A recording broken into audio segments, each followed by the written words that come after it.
I am unashamed. What about you? So it is a Monday for us recording, and we got Easter Sunday was yesterday, and we were all three in different places, which is kind of interesting. So I want everybody to tell their experience or kind of what you thought about yesterday. Jase, where were you at? I had a couple of weird things I noticed. So we were leaving early, and the traffic was so bad. It was incredible, because there's a church up on the hill right past our neighborhood. They were letting out. I guess they have multiple services going, and so I could tell everybody was first getting kind of frustrated, but then I think I said, but this is a good problem. When you got a traffic jam on Easter Sunday morning, that's a good thing. Same thing here and where I was. It was, and look, going and coming home, it was just traffic, and I thought, whoa, what a joy this is. I mean, you let people out. Everybody's like, nobody's blowing the horn. We sat in one light. I bet it went through 5 cycles before we got to turn. Most of the time you're like, what in the world? But I thought, boy, I'm feeling a lot better about this community. But so we had a good time. We had all our family in, all my 2 sons, and because now I'm a grandpa now. Yep. Oh, I got breaking news on that. Guess what everyone was calling me. First they said Paw, and because they stayed with us 4 or 5 days. Jason, Lone Wolf, McQuaid, Now, Jace. So what have they thrown in there? Started off with Paul, and I was like, she had no response to that. And I was like, that I'm not old enough for that. Let's ease into that. Plus, all of our memories of our Paul, it was like he was an old man the whole time. Yeah. For whatever reason. That's how we viewed him. So, you know how they all do the baby talk, it's kind of like, when you're first converted, you have trouble singing out loud. Yeah. I'm having trouble with the baby. Gaga. Yeah, because my wife now, she's like drank the baby talk Kool-Aid and spends half the time just, oh my goodness, oh goodness, I can't even do it. It's like it is its own. Jace, its own language. There's one positive thing about age, and y'all gonna see this. You're on the edges now when they start, Papa, Paul, Now I found out one thing, and I am taking full advantage of it. When you get older, I guess you could say old, by the way our culture looks at it. As an old man, I can get away with a whole lot more than I used to. People listen more carefully when the older you get. You talk about a serious subject, and they listen closely. I noticed that when I was younger. No. Yeah, but now since you can't hear it, also, even if people, which you also takes advantage of, if you weren't getting away with it, you would never know it. See what I mean? I think that's maybe that's why it happens that way. Maybe the Lord intended for that all along. I think there's some truth to that. But anyway, Missy finally she called me J-Rock. And I thought, is this actually catching on? Yeah, I've heard of that. Well, J-Rock, now you're getting into the rapper type. No, there's no rapper named stay away from that. J-Rock. J-Rock, I like it. Well, because Jase liked rock. I liked rock. So this is a way to include it, J-Rock. So that was what I became on the weekend, which I was pretty excited about. Yeah, I don't know if it means you're a rapper, but so I want to go through. I didn't pay attention during the sermon yesterday and I'm sure it was good because everybody seemed like it was. But you know how every once in a while you get to run a thread. Yeah, I ran my own thread. Yeah. I think the Holy Spirit. I've done it before. So I'll lay that on you in a minute. But I had one other thing. I thought, it's been a great day. I got all my kids here. We're celebrating the resurrection.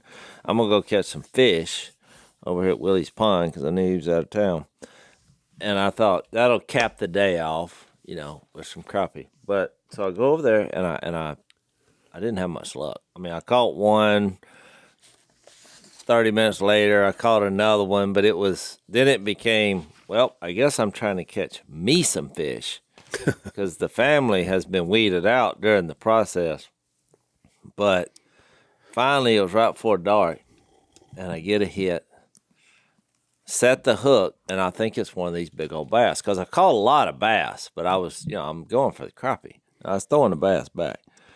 So I'm sitting there, heart's not in it, because I'm like, here's one of these big 7, 8 pound bass, which most people would be like, oh, but what are you going to do with him? Yeah. All I'm going to do is throw him right It's back. not fitting to eat. Willie's created this lake now that has these big bass in it. So I'm just, letting him finish. He's running, not coming up. So about a minute into this thing, it comes out up there, and I'll look, and I'm like, that's a crappie. A giant crappie? A giant. The biggest one I've gotten a hold of. So now my adrenaline starts pumping because I'm like, I can feed, at least Missy and my daughter with this one fish because they eat like birds. So I'll reel him up, but I'm on that bridge down there. You've seen it. Well, it's tricky. Even when I take people fishing down there, they can't figure out how to get them up on the bridge. So usually, like even Jeff, our own brother, he'll hang him, and he's like, get him up here for me. Because he'll lose it. There's an art to swinging a crappie and using the momentum. And I thought I was expert. Before the hook tears out. Yeah, and I thought I was expert. So then yesterday I started getting nervous, which I think when you get nervous, you start making bad decisions. And I didn't think this out because I'd caught a lot of bass. And so I get him up and I start swinging him. And I'm telling you, if he wasn't 3 pounds, he's close. Of course, you know how stories go. They're always bigger when what happens. When they get away. Yeah. So I finally, have the geometry figured out, I guess, in my mind. And I sling him upwards. But as soon as I made that joke, Hook to it. I heard that. I thought my line broke, but the momentum, he was coming toward the bridge. And it's like, you've had these life moments when everything starts happening in slow motion.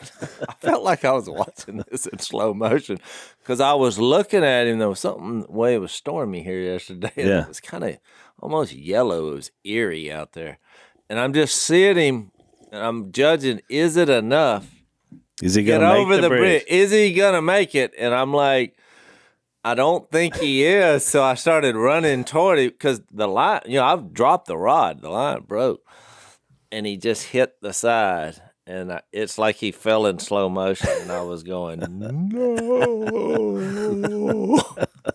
He's gone. He hit on the water. Here's what's funny. And he just kind of laid there on his side for just a second. Just like to say, you almost got me, you sucker. So close, yet so far. I have no reason for telling that story other than I was just like, I cannot believe that happened on Easter Sunday. Oh, my excited. You're going with the hook and line. I just went with about a 3.5 foot hook net, and I just got it up, and I looked down in it, and there was a one about Opelousas cat. Ooh. Yeah. About a 12-pounder. Ooh, perfect. And the one with him was about 3 pounds. Cold water. Phil, I think. I just dumped them both. But now, by the way, if you run out of fish and they keep getting away, you got to remember, you say, yeah, but Dad's got a stash down there. Deboned. It's in. I just put them in the freezer. I heard you bake some for Mom. The first baked I baked some with a little olive oil and herbs.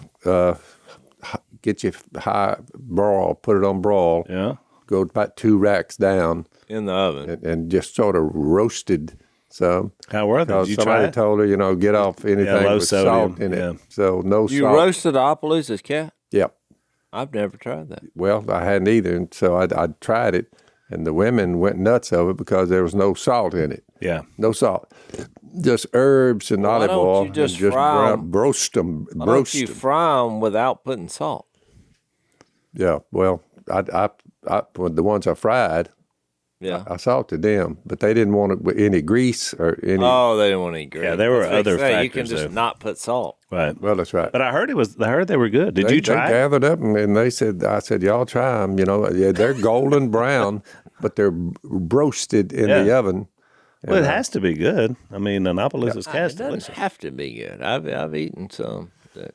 It was not too far from fried ones, actually, but a little olive oil and herbs. So, but it made according to them. I said, "Well, y'all try it." What about could you blacken it like you do crappie on your? Oh yeah. Oh no, I mean like on your That's griddle. the way I do it. Without salt. But could you do ops like that?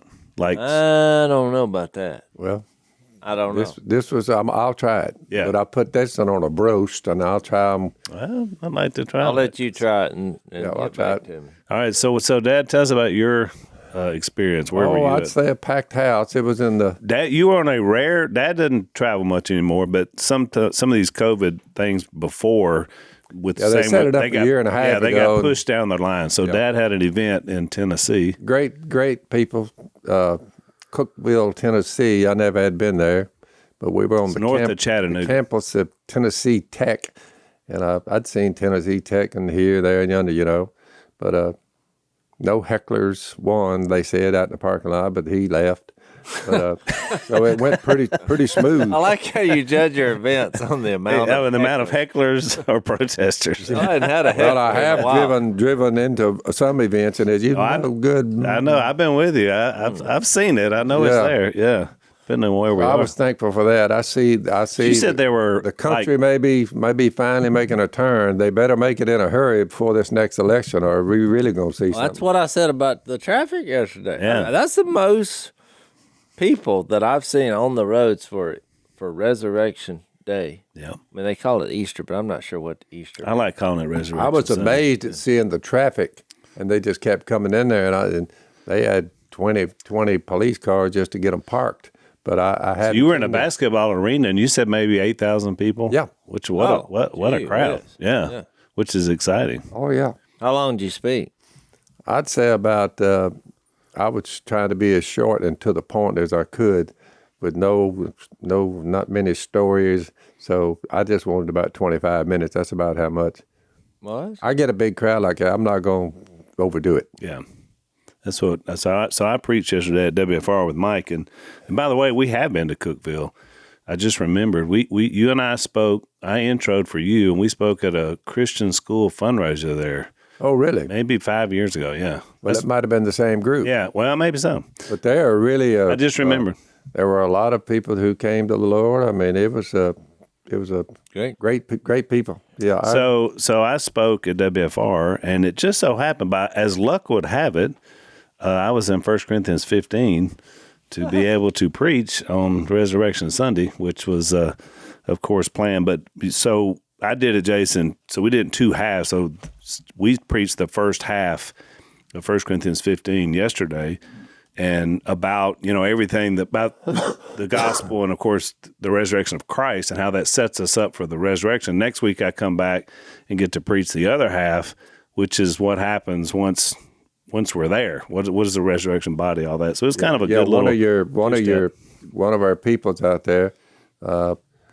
We're wondering what you thought about when Jesus prayed to God to forgive them while he was up on the cross. Forgive them, Father, they know not what they do. Yeah, Scott sent a question.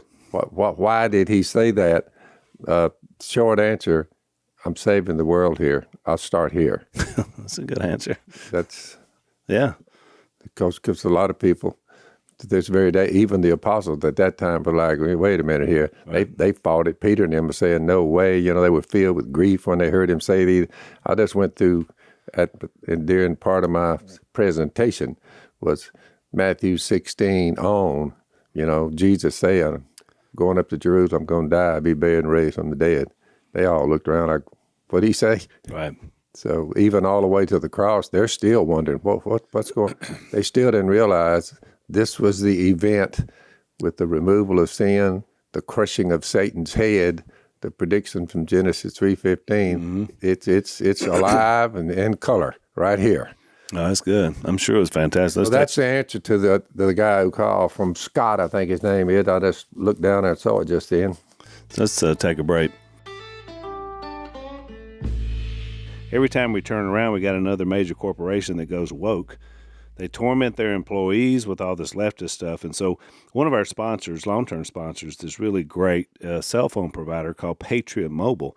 and they're really the only Christian conservative provider. So you talk about finding your voice. These guys know about finding the conservative voice, and when you support them, you're not supporting some of these big liberal ones that obviously don't believe what we believe.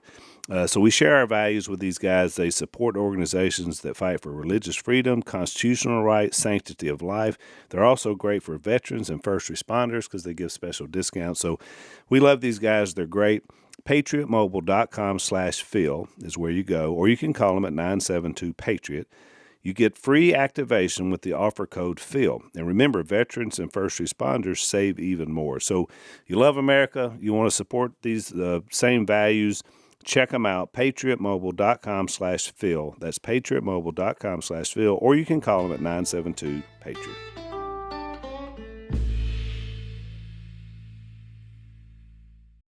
Yeah, he asked about, we had talked about in the last podcast, Jason, remember about prayers, and so I guess it sparked him to say, Jesus had that prayer to God and said, forgive them for they know not what they do. And he was wondering, why did he do that? Or what did that mean when he said that? But I've always thought of it as, they really didn't know what they were doing. That's correct. I mean, they were taking orders and told to do it, and they were, acting as soldiers. The soldiers are down here, but they didn't know. I think what he was saying is, look, I came here to die. That's right. So don't even hold it against these guys for killing me. They realized he was innocent. Right. I mean, even, how especially the Romans there. You know how people That's justify things. I mean, it's like, even in my childhood, I got a couple spankings that I shouldn't have. I was just an innocent bystander, but Right. due to the You get caught up with the wrong immorality of my brothers, I got lured in just because, people feel better when everybody experiences pain. But my point is, I justified it and got over it because I thought, but there was a lot of times that I got away with something that I deserved punishment for. But I think that's the way we view humanity. So, but if you knew that someone was innocent of a crime, whatever crime they've been convicted of, that it's fixed to cost him his life, I think that would bother him. I mean, I don't care who you're with. Right. I mean, if you knew, and I think when he said they don't know what they're doing, I mean, I do. There's one side of that. I mean, Jesus was innocent. Yeah. That's what, exactly right. Well, about a month later, Peter is talking to the Jews who had gathered up for their big event, Pentecost, and he finished it up by saying, "You killed the author of life." You with the wicked men, with the help of wicked men. They're like, once they heard that, which shows you they didn't realize it when they killed him. That's exactly. You're the one who put him on the cross. Right. You're the ones. He started with you, saying He'll forgive you. That's so. The forgive them, Father. They know not what they do. What Peter told them, they all said. A lot of them said, "Oh my goodness." By killing them, that's going to save us. Peter said, "You're getting it. You got it." What they said, "Well, what do we do?" Because they were like, "Well, we're in a bind now. I mean, if His death is going to save us in His resurrection, what?" So Peter told them, he said, "Repent, turn to God. You receive God's Spirit. Be baptized, and you'll receive God's Spirit." So, well, the principle that I've always taken out of what he said that was really powerful to me is it destroys this narrative that you don't have to forgive somebody unless they ask you to. In other words, what they say is, well, God forgives us because we ask for forgiveness. So, ergo, if you wrong me, you have to ask me before I have to. In other words, I have no obligation to forgive you. But Jesus showed us right there that when you can forgive people without them asking for it. That's right. And in fact, and most times we should, because a lot of times you'll never connect with the person that hurt you. But if you don't forgive them, you'll hold on to bitterness for your whole life. I've seen it over and over and over again. Paul, the Apostle Paul, in 1 Corinthians 2, when he was talking about what Jesus did, we who do, however, we speak a message of wisdom among the mature, but not the wisdom of this age or the rulers of this age, no, who are coming to nothing. He's saying, all these people, our message, we speak of God's secret wisdom. Well, if it's a secret, when Jesus died, it's still a secret to most of the world. They're like, "Oh, that's man-made stuff." One of them brings it up in here. That's man-made stuff. I don't want to hear anything about that. You say, "Oh, yeah, that's man-made stuff, all right." He just used the human race to save them. Right. He used them. Right. And you know, they just didn't realize who he was, what he did, what he's now doing, what he will do. Well, they still saying, "Oh, all right, get that old Bible stuff out of my face." It's a secret to them. They don't know. Well, that's why I think there's To this day. there's a spiritual, practical application you can make based on Romans 5:8, where it said God demonstrates his own love for us while we were sinners, Christ died for us. I mean, when you read that Acts 2, I think he was talking about the actual men that put him on the cross, but he threw in that wicked, you with the help of wicked men, because in a way, we all contributed to Jesus being on the cross, because that was his plan. You better believe it. That's right. I do think he's saying you don't realize how You put him there. exactly how innocent you can justify sin in our minds, because that's kind of what we do. I think he's making a point that you could apply there. I mean, we think, oh, this is, nobody's going to know this. This is not, I mean, how do we even know this is really wrong? But that led to Jesus dying on the cross. Yep. Yeah. None of the rulers of this age understood it. That's the evil one. For it, if they had, they would not have crucified the Lord of glory. Mm-hmm. They wouldn't have crucified him if they had known his crucifixion and resurrection would save the world. Right. That's the last thing Satan would have wanted. Exactly. Well, that's the seed of a woman will crush your head. You'll strike his heel. You'll get him hanging up there and the blood's flying. But at the end of the day, you lose, he wins. Yeah. We win. So my 3 points yesterday, Jace, were what we believe, which is obviously those first few verses when he breaks down the gospel, and this is how it impacts, and then why we belong. And then I had it in the phrase of the community of the eternal. And that's what the resurrection does. Paul makes a really interesting point because he says, powerful as the cross is, if you can't be introduced to eternal life, then he was like, what good does it do you past the few years you have here? What's the point? Even with your sins removed, if you can't connect to the eternal, then it does you no good. He said you're futile. Once you figure that out, then texts like, since then we know what it is to fear the Lord, we try to persuade men. Right. That 1 Corinthians 15. Right. You see what I'm saying? Yeah, and that's what he was doing. And then, Jace, the third point was if this is what you believe, this is where you belong, then how do you behave? And then that's where he hits those last few verses there about bad company corrupts good character. So, in other words, the life of a person who understands the resurrection, understands what he believes, it should be evident. Yep. It should be evidently different. So that was kind of I think it sounds good. the breakdown. I think I've had them stand over me and curse me and say, that's the biggest bunch of them, and curse him and whatever, And I mean, they want to hit. They've come up with their fists like that. And one of them told me, one old guy one time told me, he said, so if I put my fist between your eyes right now, you're going to forgive me? Because that's what you're saying. I said, I'll try. You're going to sit there and let me do this to you? I said, I'll try. Well, you can forgive him and just cold cock him back, I guess, and then he'll have to. I didn't know exactly, but he was up in my face. Just saying, nobody's going to tell me, I can't smoke dope, whatever You have it was. to give him credit. It's clever. Yep, it's a clever way to say I don't want any part of that. I think, the whole thing comes down to who do you think Jesus is? I mean, there's been numerous books. That one that popped in my head was that one, I think it's the Christian Evidence book, where you view Jesus as either a liar, a lunatic, or Lord. Yeah. Yep. And I think that's why he's asking that question, because it is a strange thing. He may be focusing in on forgive them for they know not what they do. He may be asking because, that was God's plan to die for humanity. So right. Why is he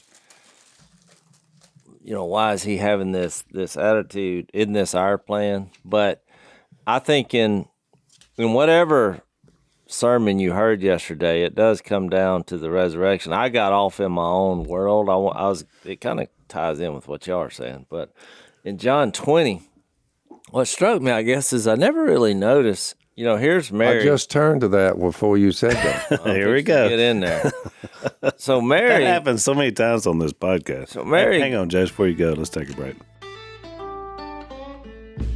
So, ladies, how important is a comfortable mattress or a comfortable couch? Extremely. Very. Yeah, I love it. We love a good couch. We love a good mattress, right? One of our sponsors is a company called Helix, and they make great mattresses. But they also have a company called Allform, which makes sofas, which we have one, babe, and you and I put it together. Yeah. And I'm terrible at putting stuff That together. lets you know that it is not hard to put together. If I could do it, then it is easy. And now Lisa's better than me, but we did it together. It took us 20 minutes to put the thing together. Very easy. And you didn't have to see other marriage counselors afterwards. I did didn't you? cuss, which you'll be proud of me. we Mom. had no parts left over. That's exactly right. So we love ours. It's very comfortable. It's you don't have to worry. You get 100 days to decide if you want to keep it. It's more than 3 months. You're going to love it. We love ours. They also have a forever warranty, literally forever warranty, which is amazing. To find your perfect sofa, check out Allform, ALLFORM, allform.com/unashamed. And Allform is offering 20% off all orders for our listeners at allform.com/unashamed.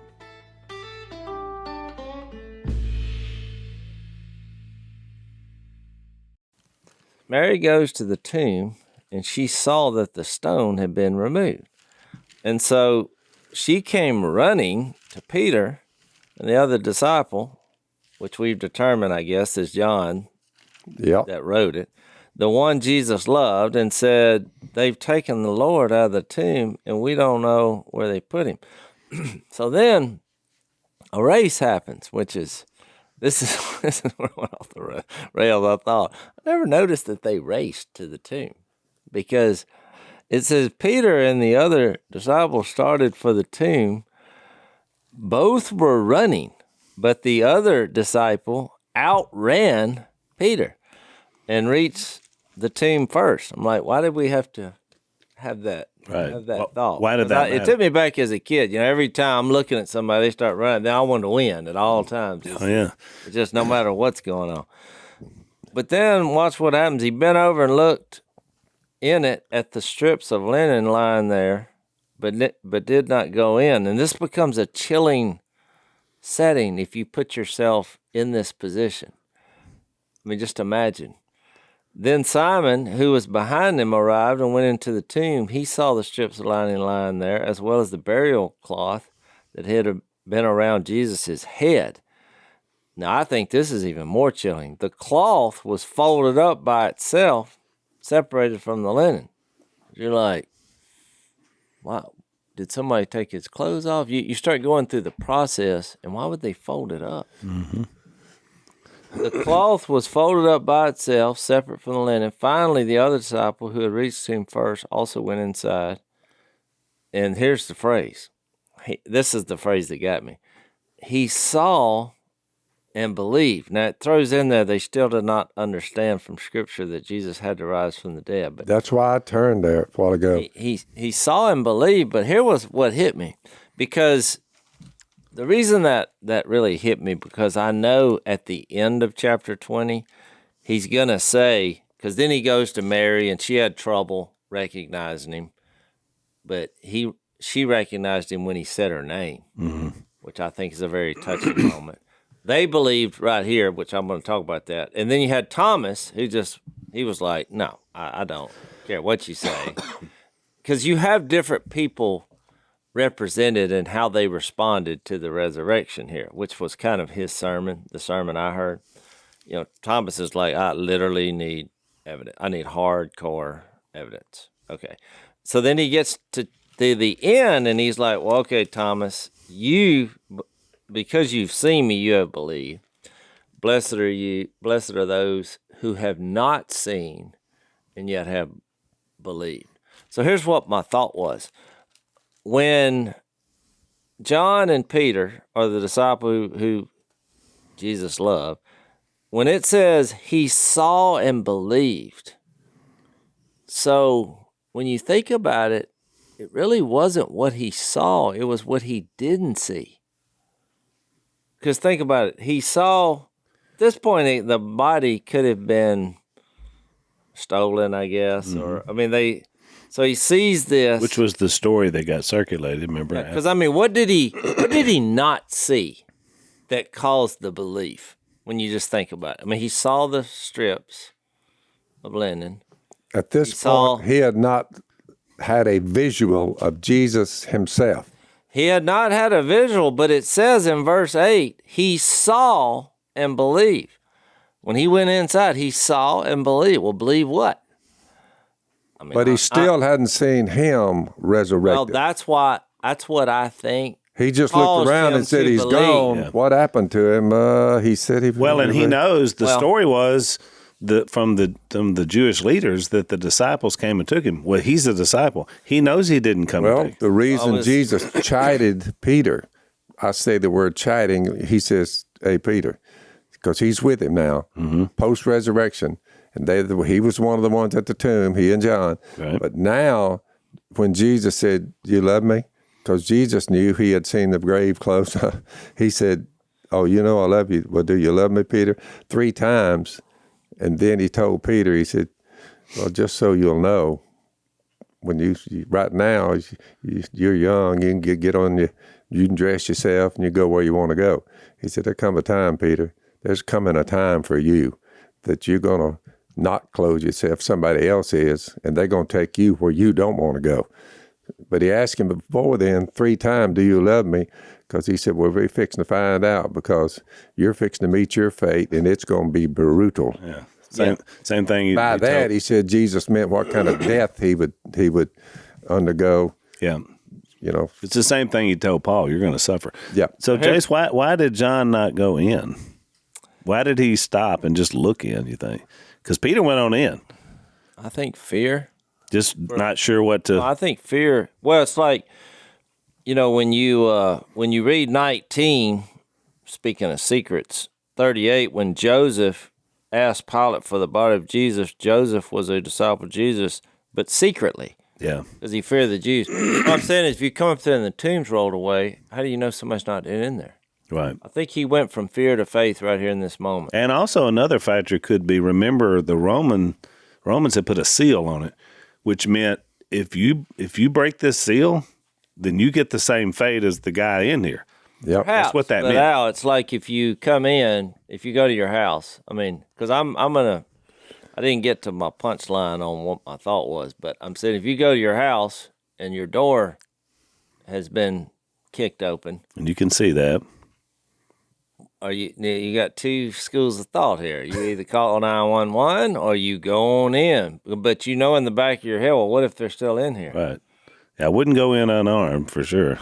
So, but what my take on it is, see, when you think about it, he kind of not chastised Thomas, but he's like, well, you saw me, so you believe. Great.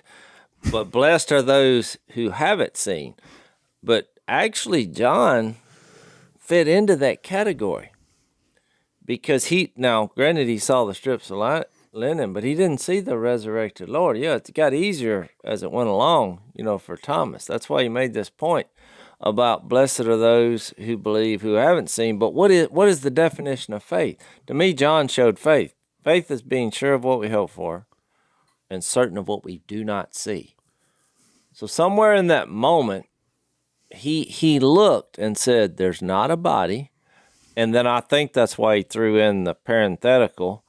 He didn't get it from the previous scriptures. You never put 2 and 2 together, but you would think he Nope. did. But in this moment, The miracles didn't do it for him. didn't do Nope. it. But in this moment, he's in the tomb and he sees this folded and he believed. Right. He actually had faith because he was sure and certain of what he didn't see because he didn't see the body.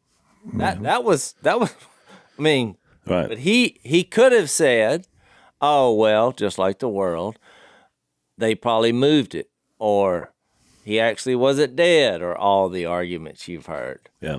But when he saw, meaning he saw no body, nothing except the clothes laying there, he then believed. I mean, I just thought it was an introduction to what, and I think an acknowledgement when he wrote that to what everyone else from this point on was going to have to, they're going to have to go to the tomb. And this was getting to my practical application. You got to go to the tomb in your mind and determine, do you believe or not? I mean, he went in there, he had been with Jesus. There's a mighty throng that says, you're just asking too much of me. It's just a man-made story. It's a pretty good doozy of a story. But which is interesting. Let's take another break.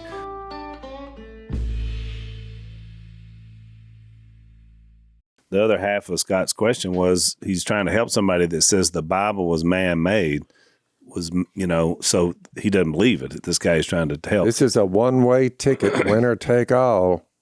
Whether you believe or not, there's a mighty throng. That's why it has to start there. It has to start, can you believe? You're right, Jase. Every person has to have the tomb experience. You got that. That was where we run, and that's why I made the big deal about running, which is what got my attention. You got to run in your mind to the tomb when you hear about it. I mean, Mary came and said, hey, the rock has been rolled away.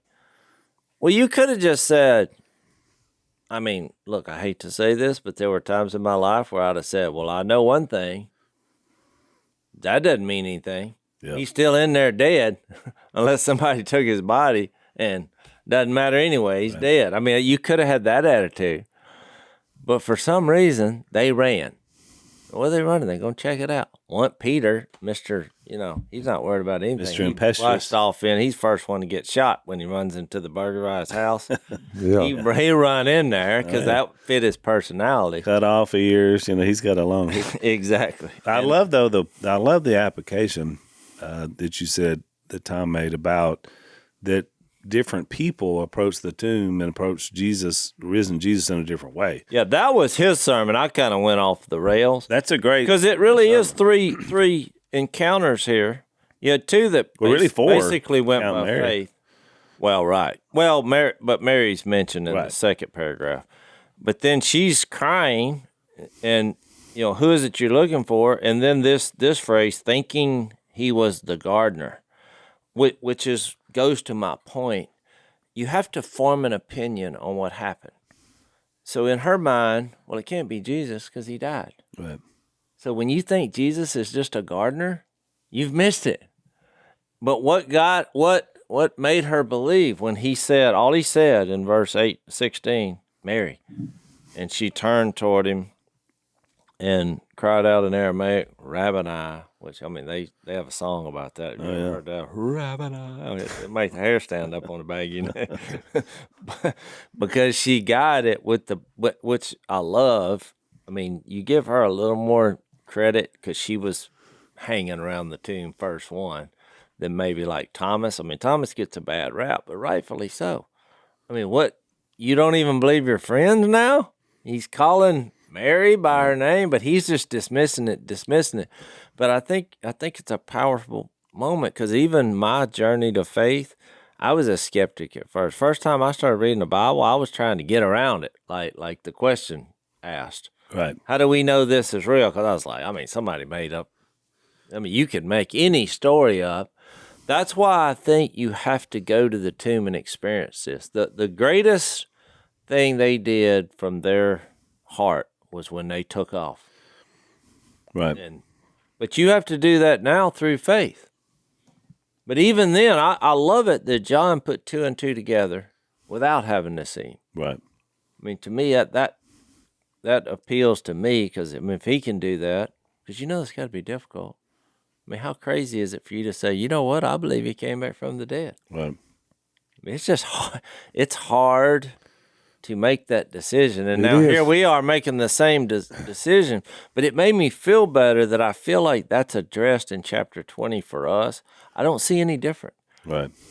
So said all that to say this. That's why 3 or 4 years ago, when I went to Israel and I visited the tombs and I saw how their structure is, and I went out in the tomb, and I've shared this before, but I wasn't really awestruck when I went in the tomb. I thought, boy, this is interesting. They're like little rooms, and they hand craft the rock, you Yeah. know, if it's like a place they can lay down. Oh, this is cool. This is wow. I mean, this is big. Why did they do this?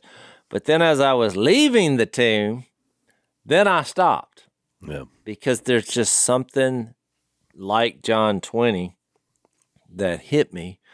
Then I turned back in the tomb and believed. Right. I thought, he's not here.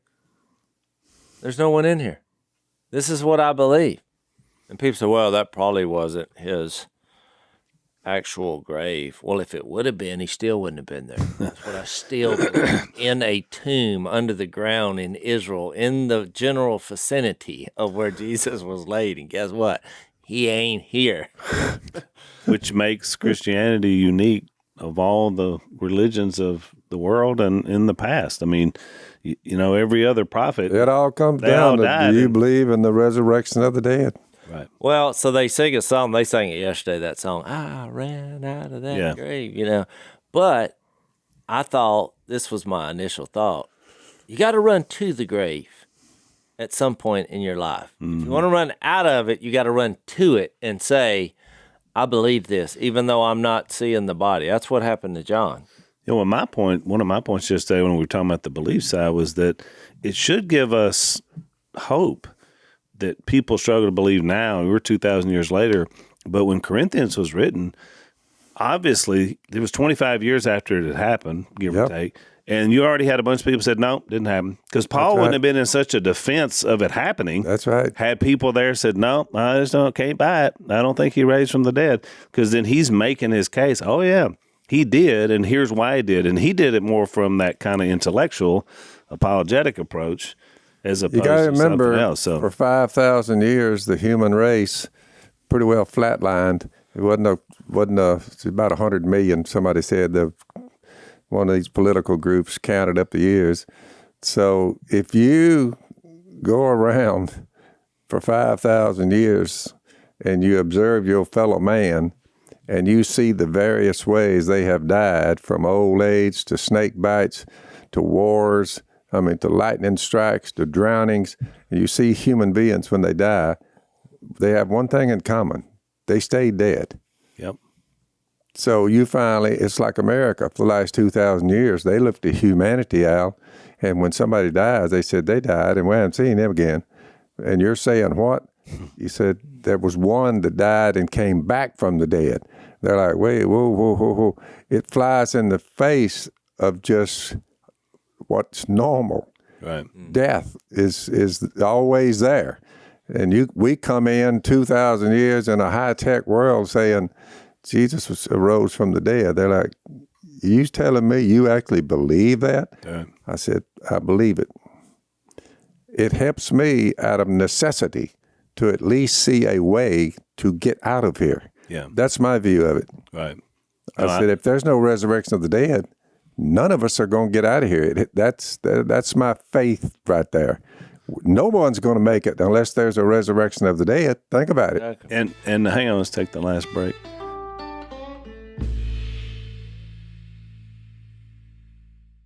If And the that's- dead are not raised, we're But that was really the one singular motivation point for you, wasn't it? When you were studying with Smith, it was like, okay, I'm going I all said, in. it's a wild story, and it sounds like it's too good to be true. And he said, it probably is too good for us. Mm-hmm. He said, but it is true. So the resurrection was the kingpin for you. It was, That was it's what got me here for the last 50 me too. years. yeah. I mean, when I remember going back and when I read in Isaiah about, was it the prophecy, was it Isaiah 51, 52, we're talking about his body is marred beyond human likeness, and Yeah, that's 53. yeah, 53. I remember going back and reading that thinking, well, how did Isaiah know this? I mean, this is asking a lot to believe that somehow they were all. I mean, he gave the play-by-play. Yeah. Yeah, I just remember thinking 700 that, and years. I thought, well, maybe somebody got the dates wrong because I was trying to get around it all, you know. But just the more I kept reading, I thought, you know, this is actually taking more not to believe just from the evidence in the history than it is to think that, oh, they just compiled all this. You know, because I've read, y'all have had these Bible studies where people say, well, how do you, you're looking at this as inspired by God, and we'll read that, is it 2 Peter or 1 Peter, where it said none of the prophecy came about by 2 Peter 1. 2 Peter 1, by the prophet's own interpretation. But then they spoke as they were carried along by the Holy Spirit. They always argue the same thing. They're like, yeah, but even that they made up. Yeah. Right. So it's like, so you want me to have a Bible study with you without the Bible? And they're like, yeah. And I was like, perfect, I can do that. That's when I go with the 3 questions. Right. I got 3 questions for you. That's why there's a different motivation for everybody. What are you doing here and how are you leaving? That has nothing to do with the Bible per se, just to do with you. What are the answers to those questions? Which usually triggers a good response, because there's not a good answer to those questions without the supernatural ability of Jesus at all. And you're right. It's different people's experiences. So for you, Dad, I remember you saying, Smith said, you said, I don't trust anybody. I don't trust preachers. Nope. But when he said, do you trust this? Pointing at his Bible, you said, yeah, I've never had any issues with that. But you grew up enough around the Bible that you knew it was inspired, but somebody else may not at all. All right. I think the term man-made is half right. This is a story of men and women. Men wrote it down. Through all of history. But that's only half the equation. Jase, you said it. The inspiration of the Holy Spirit is the other half that makes it divine revelation. But look, you have to believe that. I mean, if you don't, you're going to have a hard time unless Men wrote it, and you say, well, therefore it's man-made, so why do y'all think God said it? I said, well, if men wrote it, there's a pretty good-sized throng of human beings that all got together over a period of 5,000 years, and they all agreed with one another on Jesus coming, his death, burial, and resurrection. I said, that's one big lie. How in the world would you lie that long and that much? I don't think they could have come together as a group and carried the story that far. But even that, as true as that is, and it came down when he said those last verses, but blessed are you because you believe, even though you hadn't seen. I mean, you're just not, it is a leap of faith, and God obviously enjoys, it brings him joy for you to look at the scriptures, look at your life, look at creation, the details, put 2 and 2 together, run to the tomb in your mind and say, you know what? I believe it. I mean, that's obviously what he wants us to do. I mean, yeah. He wouldn't have that in there. I mean, because you look at Thomas, he was fortunate that he actually, because the skeptic usually, they have a harder time, because if you're looking for some evidence, as in somebody tapping you on your shoulder and saying, hey, I'm God. We just read Matthew, but it ain't enough. So what do you do? It said, send them another one and tell them. So, okay, we just read Mark. Yeah, what did he say? He said the same thing Matthew said. Send them we don't another believe one. him. That's just too much to believe. You got anybody else? There's Luke. And Luke says the same thing Matthew and Mark said. And he's the Gentile. Verbatim. And they say, well, wait a minute. I don't know. That's still not enough proof. Give them another one. So here comes John. All these liars are just coming out of nowhere, and they're all telling the same story. Why would so many people all say, I was there, and here's what happened?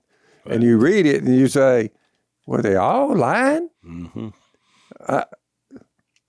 But the positive, Phil, is that Thomas, the good news here is he did believe. And so I think if you're a skeptic type person, like listening to this podcast, and you haven't given your life, to Jesus, and you're questioning about, well, is there a God? I mean, you take a lead off him and what you're reading here, and saying, I need to quit doubting. Because that's what he told Thomas. His challenge was, where does it say, where he said, stop doubting and believe? Yeah. It's up on the top on the left-hand side. Wouldn't you think, Jase, that Thomas probably his little unique way of being a witness for the resurrection probably was aimed towards skeptics. Yeah, I mean, that's probably what he specialized in, you know? That was John 20, verse 27, 26, 27. I mean, Stop doubting and believe. Yeah. Oh, that's it. You're right. You know, 27. Put your finger here. We got a Stop hole in him. doubting and believe. So that was he gave the problem there. He just doubted it. He doubted it. And doubt is really just a negative decision you've made. I mean, he was part of the greatest group of people. I mean, it changed the world, specifically the leader Jesus, but you are part of that. But, you know, when you doubt, you have a decision at every turn. You doubt. You're hearing all these things. You doubt. I don't know if we talked about this back when we did John, but I just thought about that's another thing that a glorified body could do. You know, Jesus showed us a lot of really neat tricks. There was another one. He could recreate the wounds that killed him. Because I don't think he was going to have that throughout eternity, but he could recreate it. I mean, think about that. Just being able to do that. Like somebody shoots you, and, you know, that's how you die. And then if you were to come back like he did and witness to me, He's telling here, Thomas, you look, see this look little right, look right here. Thomas I- is looking at the holes, I guess. Well, yeah, and he was like, oh. Oh, I made a bunch of church people mad one time because, to your point, I said, hey, when you have a resurrected body, you can get a tattoo just by thinking it and removing it. That's a great point. No, it didn't go well. Well, I know because people hate tattoos. People coming up quoting Leviticus to me, but I was meaning that about when he showed him his hands and feet.